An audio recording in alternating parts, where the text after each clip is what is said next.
13h, 14h. Europe 1, 13h. Europe 1, 13h, dernière partie sur Europe 1 avec Stéphanie Demuré. Aujourd'hui, Stéphanie, le chroniqueur politique Philippe Guibert et le journaliste et écrivain Vincent Roy.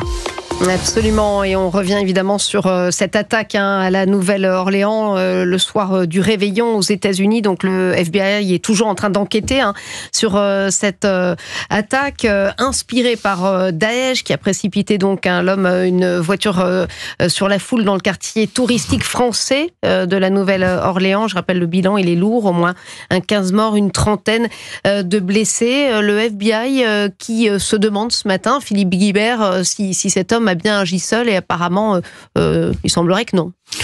Il n'y a pas de loup solitaire, c'est extrêmement rare les vrais loups solitaires. Il y a forcément une mini-organisation autour de l'auteur de l'acte, soit le purement logistique, soit, si j'ose dire, idéologique, soit les deux, le plus souvent. Et donc, pour organiser un tel attentat, qui se déroulait quand même loin de son domicile, l'auteur habitait au Texas. Il a fallu une organisation, et c'est pas un homme seul qui organise tout ça. Donc effectivement, il y a forcément des complices. Maintenant, il faudrait comprendre, mais il est sans doute trop tôt, et l'enquête nous permettra de mieux comprendre. Ça faisait 7 ans qu'il n'y avait pas eu d'attentat de l'État islamique aux États-Unis. Nous sommes hélas, tragiquement trop habitués à des attentats commis par des personnes inspirées par l'État islamique. Aux États-Unis, ça faisait longtemps qu'il n'y en avait pas eu.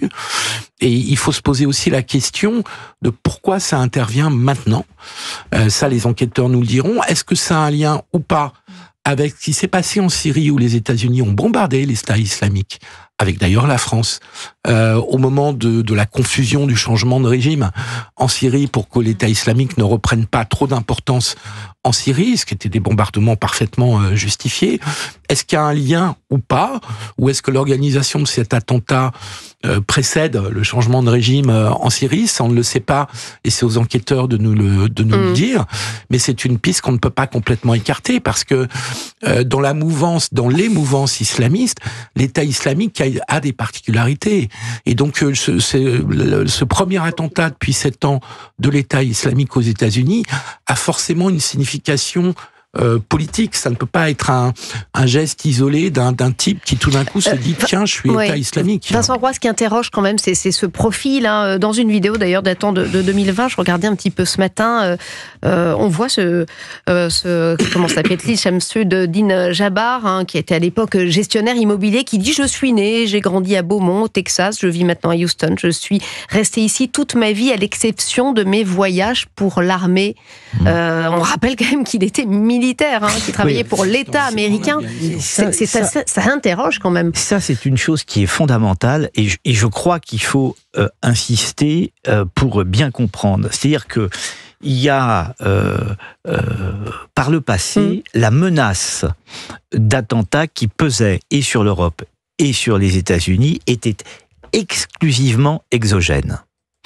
Et le phénomène nouveau, mais vous l'avez eu en France avec Mohamed Merah, vous l'avez là avec le fameux Jabbar, c'est que la menace devient endogène. Et qu'est-ce que ça dit finalement? Ça dit qu'il y a une diffusion, une infiltration, un maillage qui est peut-être plus important qu'on ne l'a soupçonné dans chacun des pays que je viens de vous citer, c'est-à-dire en l'espèce là, à la fois la France ou même l'Europe de manière plus large et les États-Unis. Ce qui fait que les services de sécurité intérieure ont double travail, à la fois contrer une menace exogène et désormais contrer une menace endogène. Et ça me semble un point absolument fondamental sur, je ne dirais pas le terrorisme moderne, en tous les cas celui d'aujourd'hui. Alors, y a-t-il eu des failles dans la lutte justement contre le djihadisme? Je voudrais vous faire écouter Xavier Reuffer, criminologue. Il était sur CNews ce matin. Les États-Unis ont une difficulté systémique en matière de lutte contre le terrorisme. Comme dans d'autres aspects de leur civilisation, ils sont toujours dans la boulimie.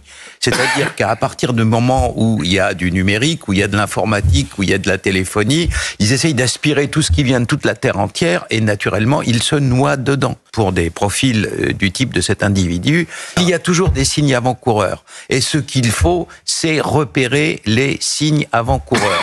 depuis les grands attentats. L'Union européenne, Europol, qui n'est pas toujours parfaite, mais qui là travaille fort bien, a fait des progrès extraordinaires. C'est-à-dire que quand se prépare une activité, qu'elle soit collective ou qu'elle soit individuelle, il y a des signes avant-coureurs. Alors, y a-t-il eu des failles? Philippe Guibert, on entendait sur Twitter Trump s'énerver justement contre les démocrates qui n'auraient pas fait assez le travail. Bon, c'est de bonne guerre, mais enfin... C'est de la politique intérieure américaine qui n'a pas forcément un grand rapport avec... Joe Biden a quand même dit, cet homme, il s'était exprimé sur des vidéos auparavant, donc c'est vrai que c'est passé entre les mailles du filet. Oui, mais je crois, comme l'expliquait très bien Xavier Hofer, les États-Unis n'ont pas la même culture de la lutte contre le terrorisme que nous, parce que, je le disais tout à l'heure, ça faisait 7 ans que l'État islamique n'avait pas frappé aux États-Unis. Nous sommes tristement et tragiquement habitués. Et donc, nous avons mis en place toute une série de dispositifs, des services de renseignement qui ont beaucoup progressé.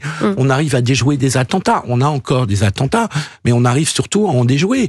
Et donc, les États-Unis sont confrontés à tellement d'enjeux sécuritaires. 2 attentats déjoués tous les 3 jours en France. C'est énorme, vous vous rendez compte? Mais aux États-Unis, ils ont 2 fois par an une tuerie dans une école, et je pense que pour le citoyen américain, et donc pour les administrations américaines, la prévention de ces tueries dans les écoles doit être en haut de la pile par rapport à des attentats terroristes qui sont moins importants chez eux que chez nous en Europe. Et donc c'était frappant en écoutant la conférence de presse des autorités hier soir. Vous voyez une dizaine de personnes qui défilent, qui n'ont pas grand-chose à dire. On voyait que les Américains, pourtant en général plutôt bons en communication, ça donnait une impression de cafouillage. Et on voit très bien qu'ils n'ont pas l'habitude de ce type d'attentat. Ils ont l'habitude des tueries, ils ont l'habitude d'autres... C'est vrai que même le FBI a un petit peu pataugé au départ. Alors c'est vrai que le drapeau de Daesh...